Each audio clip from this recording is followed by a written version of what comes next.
Greetings. It's the Voices from the Middle with Debbie Burkhart and Don Allen. We are focusing on communities this year, and today's is one I've really looked forward to highlighting. It's communities of need focused on the elderly. Our guest, Susie Kinsey, is from Lincoln, Nebraska, and she has been caring for her mother uh, while still teaching full time until recently she cut back to part time, because one of the things you will learn to discover about caregiving is it is not something you can do half-heartedly, and it will require you um, at the most to work part-time, and at best you can retire as I did. Debbie has a different perspective, even that she can add, as she is, her mother lives with her and her husband. And so she has 24/7 care of her mom. And that brings up a host of things that we're going to get into. The first thing is that this idea of the golden years is a profound load of hog shit. No one slows down. They merely change where they travel, where they exert their energy, from doctor to doctor, hospital to hospital, to end in a cemetery. Any wealth, and that's the true joke. And I think if anything, the current administration has taught us, it's that the only people wealth is a factor for is the wealthy. Um, all of us see elderly working in Walmarts, at Sonics, because you cannot live, if you were a minimum wage worker in this country, you cannot live on Social Security. You just cannot. And so that's where we're going to begin today. Um, ageism is described as one of the last socially acceptable forms of prejudice. Our older adults are underrepresented in the media, portrayed through stereotypes, and over 80% of adults aged 50 to 80 report experiencing age related stigma. So we fear aging. We joke about it. We hide it behind creams and facelifts and laser procedures. And in doing so, we quietly accept a system that treats older people as less valuable. Debbie, your thoughts?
Susie, what are your thoughts?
Okay, so ageism is a thing, and according to the CDC, approximately 1 in 10 older adults is going to experience abuse in the US each year. Let me read that again. Approximately 1 in 10 older adults experience abuse in the US each year, as I said, from the CDC. Now, abuse can include financial exploitation, neglect, psychological harm. And we know, according to the NCOA, losses from financial exploitation of the elderly reaches tens of billions annually. This isn't just about aging. The important thing we have to remember is it's about vulnerability. And vulnerability in the American system has a price tag. The trek that I've been on with my mom has involved bad after bad after bad experience as I learned lessons that I didn't realize existed. My mom, the first place I moved her was this really incredible facility. She loved it. And then uh, COVID hit. They locked them in their rooms. They were no longer allowed to eat in the communal dining room.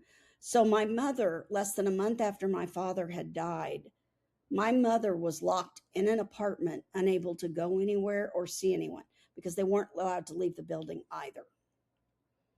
Then, about the time COVID's restrictions started to release a little, her facility sold. And within 6 months, the facility had gone downhill so drastically that we had to move mom out.